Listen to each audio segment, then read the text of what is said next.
Okay, people. It is July 11th, 2016. And I don't know. Something's brewing. Okay? Because I know who I am, people. I know what I've been working on since 1999. And I started to make it legit in the year 2000. And I solidified it with a legit nonprofit in 2001. And I made it go international in theory. And that was solidified in 2010 in Canada and the United States of America. Okay, so here's the deal. I don't know, for the life of me today, I guess because I went out to the food bank, people, to go get my love on with some bread. Right? And I walked past that house that had that car crash in front of it. Right? And I just know, people, that we need housing out here. This is all I've known for a long, long time. Okay? Now, if you go onto my website and you look at the very first provincial trust account that was opened up, right, for the province of British Columbia, Canada, it's dubbed the Youth Safe House, which is just social housing in general, people. We're not just going to focus on the youth, but we're going to focus on people in general. Right? And that was established on December 10th of 2001. Okay? Since that time, in 2003, City of Surrey. Okay? Because I don't have the resources to travel out of it. So I have to work within the confines of the city that I live in. I did make a few attempts to go off to the Vancouver district and connect with a few city councilors out there and some MLAs up in the East Hastings area in New Westminster, up in what's it called out there? Cloverdale, right, with Rich Coleman, tried to connect with him. Dave Hare, a few other people, a couple of MPs, which is member of parliament down in the federal government, right? So anyway, December 10th of 2001, we started to open up provincial trust accounts through the foundation. Okay? And then in 2003, after I had done some writing and some brainstorming, right? I put a proposal in front of the city for something, and I gave them some things through a school, right? And then in 2000, I was wanting to do something, so for a couple of years, from 2005 to 2007, I wanted to do some after-hour fundraising, that type of stuff with 50/50s and whatnot. And the local politicians, whether they were city councilors or whether they were MLAs, were sending me home to do some more brainstorming, people. And they were critiquing my writing and saying, well, I needed to explain myself in more detail over here, and I needed to be more precise over there, and I needed to clean up my dots and my I's and crossing my T's and all this other stuff over here. And then after I did all that, come back and submit it again to them, and then they'll review it. In the end, it was just a fishing expedition. That's all it was. They were just picking and choosing what they wanted to take from the information that was given to them fresh from somebody else's mind. They gave it to their staff, and the staff tweaked it and changed a few words around, and they adopted some of the principles or adopted some of the language that I brought into the mix with my own brainstorming with Uncle John in the background as the sounding board as we discussed what we were trying to do here. So in 2007, what I'm trying to say, so nonprofit, 2003, Okay? Made proposals. Tried to go in front of city council. Maybe that's what I should say. Tried to go, but they sent me to the province, people. Tried to go in front of city council. But they sent me to the province because I was operating under a federal trademark name. That's why they did it. And they were skirting the issues that I was bringing to the table and the solutions that I was trying to bring with those issues. Instead, what they did in 2007, I'm being sloppy with my writing right now. But in 2007, what they did is they opened up the Surrey Homelessness and Housing Society. That's what they did. That was in 2007 after they got my information. And they took it from their, where did they take it from? They took it out of some sort of established seed, meaning the principal amount remains. They took it from the city's Affordable Housing Reserve Fund to seed the Surrey Homelessness and Housing Fund. This was a response to the emerging trend of homelessness and lack of affordable housing in the city of Surrey in 2007, people. It's 2016. We're going into the 10th year after 2016, okay? And you have to remember, Surrey has had a homeless problem long before 2007. The Surrey Homelessness and Housing Fund is an endowment, meaning the principal amount remains relatively intact. I think it's up to 12 million now. If you were to go into their books and look at their books, I don't think it's sitting at 9 million. That's what they opened it up with. But when last time I went to city council meeting, I have that on video, people, with our more recent mayor talking about how they have this wonderful little trust fund. It's about $12 million in it, and it's collecting all this interest, and it's doing all this good stuff for all these people out here, which is a bunch of BS. Okay? And that's the point of this video. Because I made inquiries about that house over there, right? That's a rental that probably was at $1,700, $1,500, $1,600 before they sold it. And then once they sold it, guess how much the rent is now? $2,200 a month. Just like if I got moved out of this house would be $1,700 now. That's what I'm paying now. It was $1,550. It went to $1,650. Then after all the commotion, it went up to $1,700. I pay $1,700 now. The minute they sell the house, it's going to jack it up to $2,200 to $2,400. That's what they're going to do. At the hands of the city, people. Okay? At the hands of the city.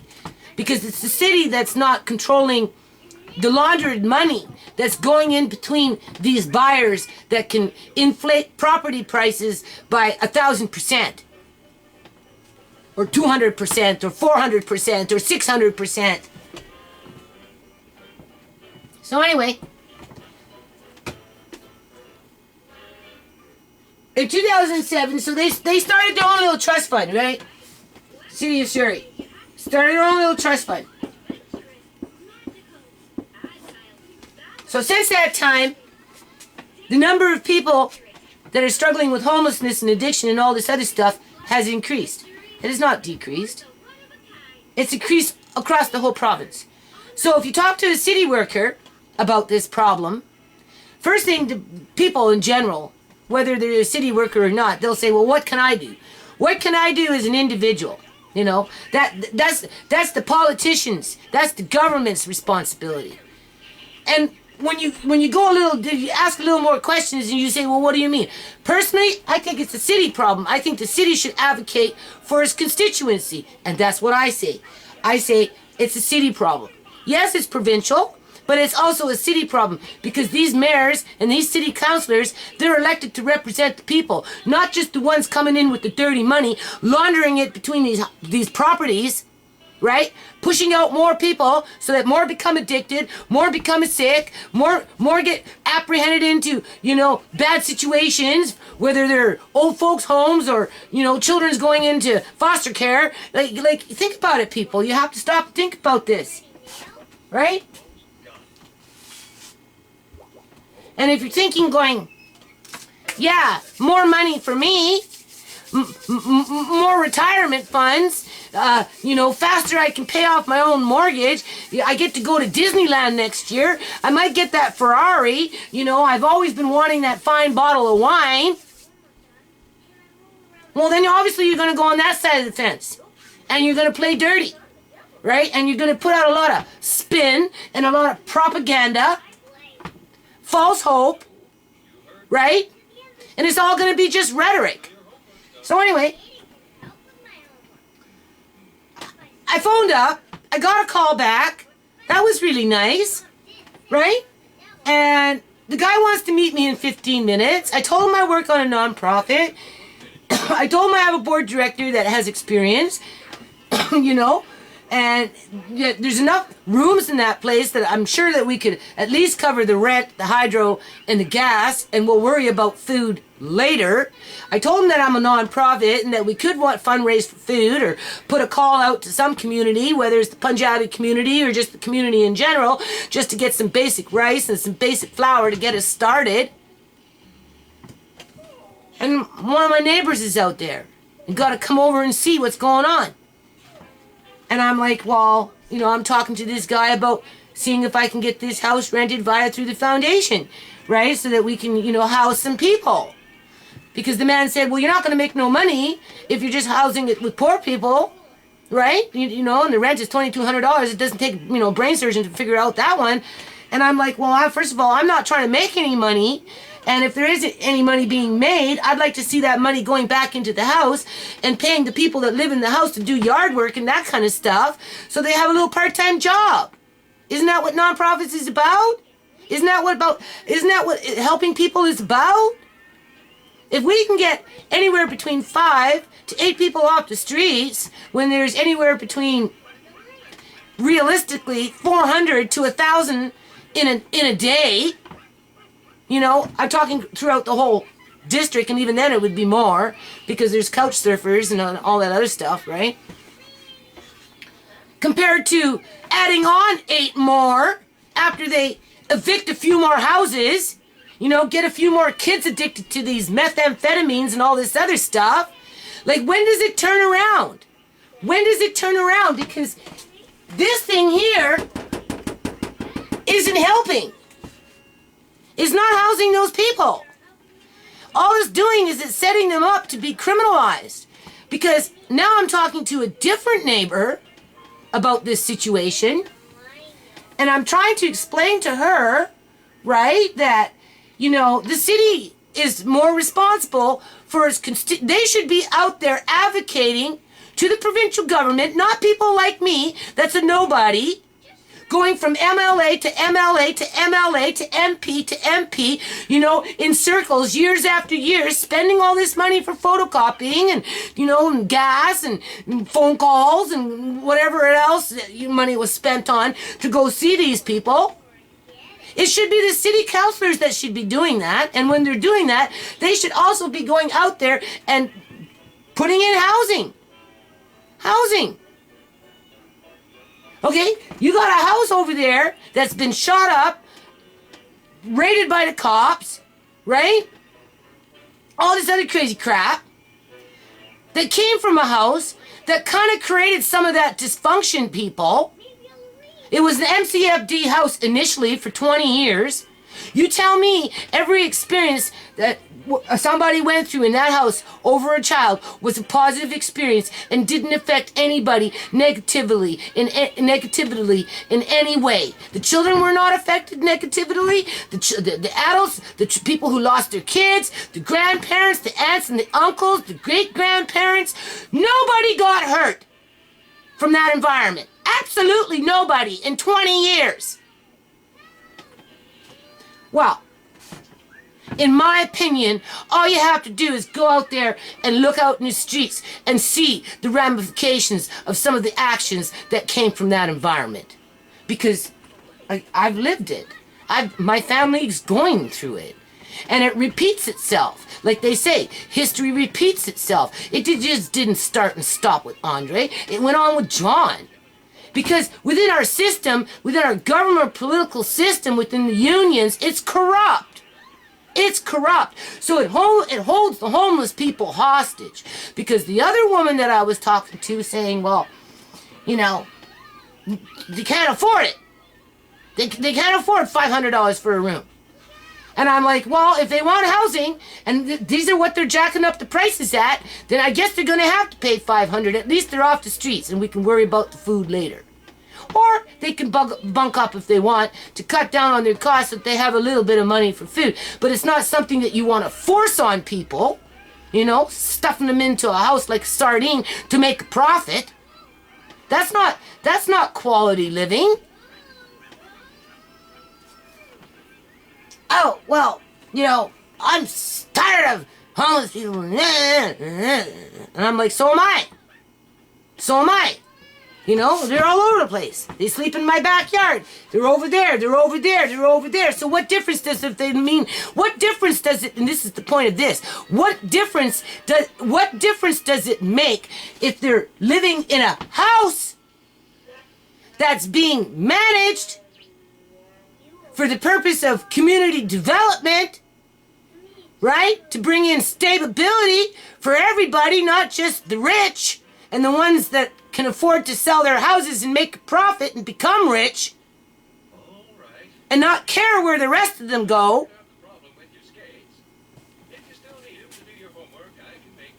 Oh, people, I'm so mad.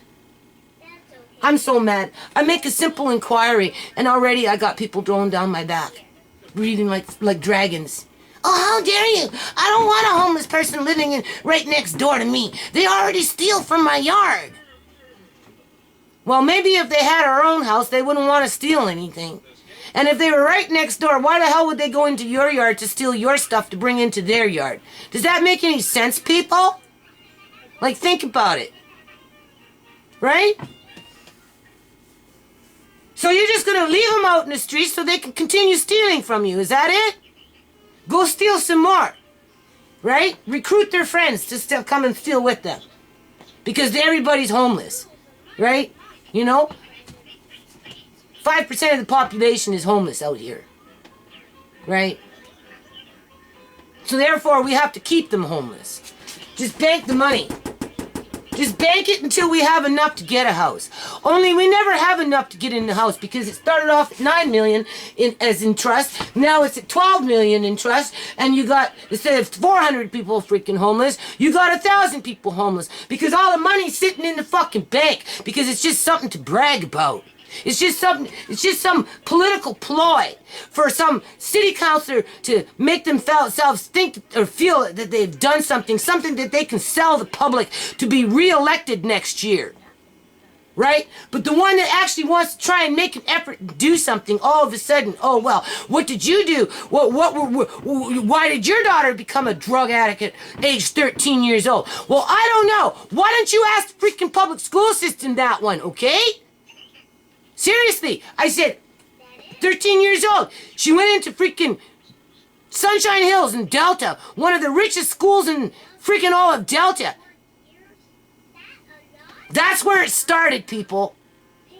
Oh, and you didn't realize it was happening? Well, no.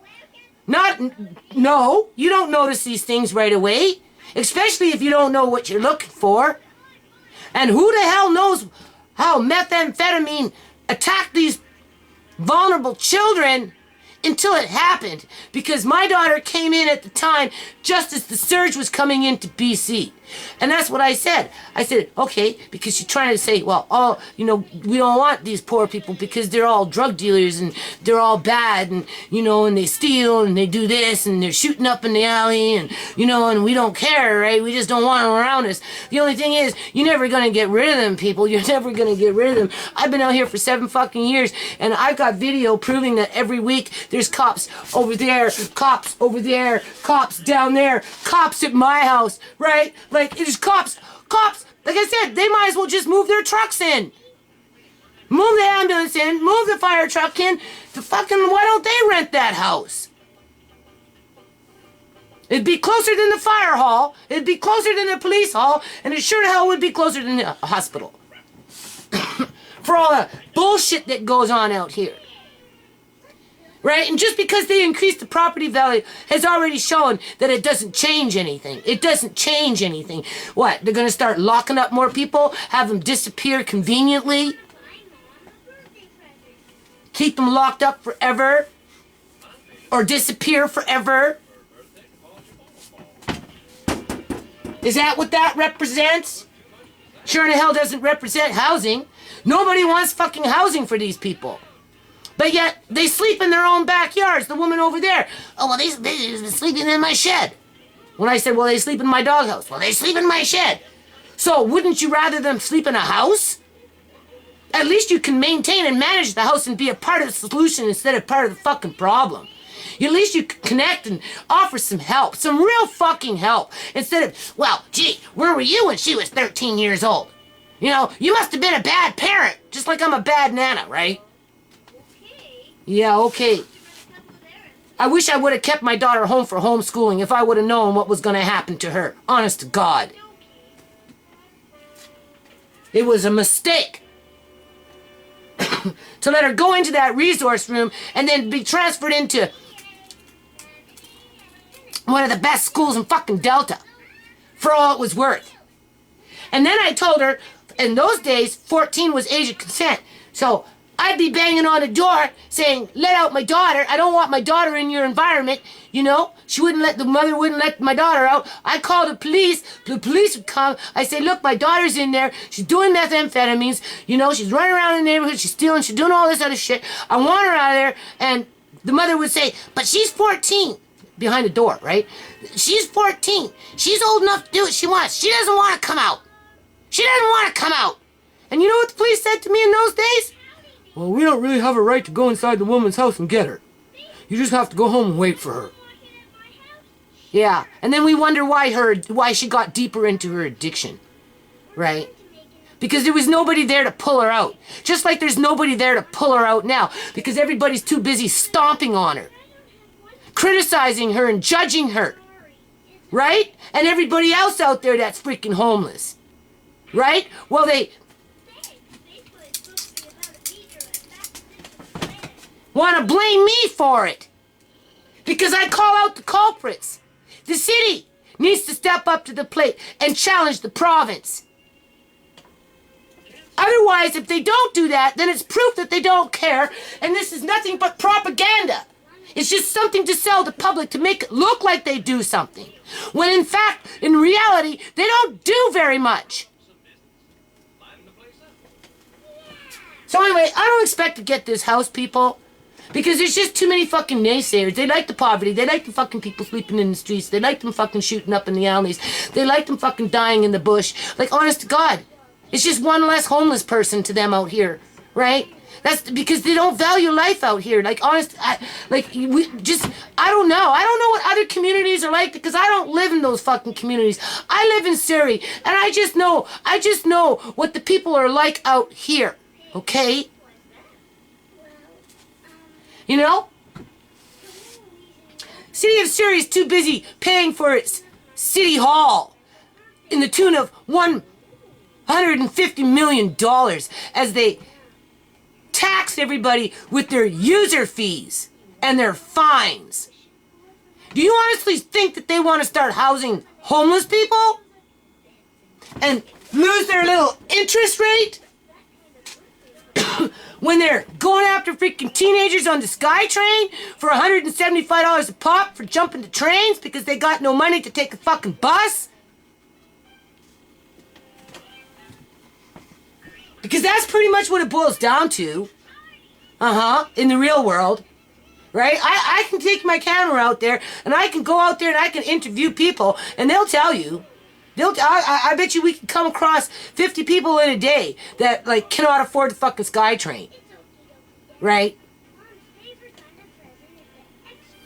Or busing in general. Apparently, the provincial government topped off the bus thing, but then took it away as much as and which is standard practice for the BC Liberal government. They give on one hand and then turn around and take away from the other. So anyway, I don't expect to get this house. It would be a miracle. Honest to God, it would be a miracle. It would actually have to take somebody to care. about their environment. They're the people in the environment, not just care about money, but just care. Just care about humanity. Like, honest to God, because that's pretty much what it boils down to, right? You know, because then what are they gonna move? Move in some nice little family. You'll be sitting in their living room. It'd be a big drive-by because they're going after the wolf pack 4 months later. They didn't get word that the wolf pack is gone. It's the nice little family in there now, right? Even if they got a nice little family in there and there was no drive-bys, you're still going to get a drive-by over there. You're going to get another fire over there. You're going to get an OD dead body over there, right? You're going to get somebody sleeping in your backyard. More kids are going to become more vulnerable to this dysfunction. There was something else I wanted to say in there, but I forgot. Because I'm like choked. You know?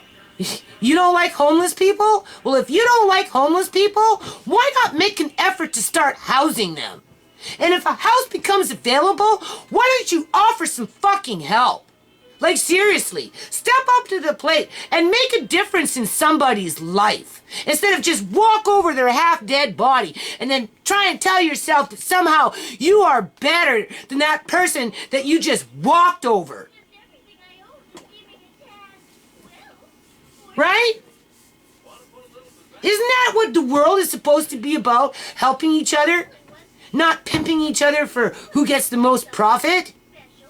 City of Surrey is not going to help these people. What's going to help these people is the people in the city stepping up to the plate and start helping the people, including the people helping themselves. But the people can't help themselves until somebody steps up to help them help themselves. So there you go. 2003. But it really started in 1999. Okay? Put the application in for the federal trademark in the year 2000, people. 2000, because I knew nobody was going to listen to me about a universal school meal program. Because I'm not a politician. And a lying one at that.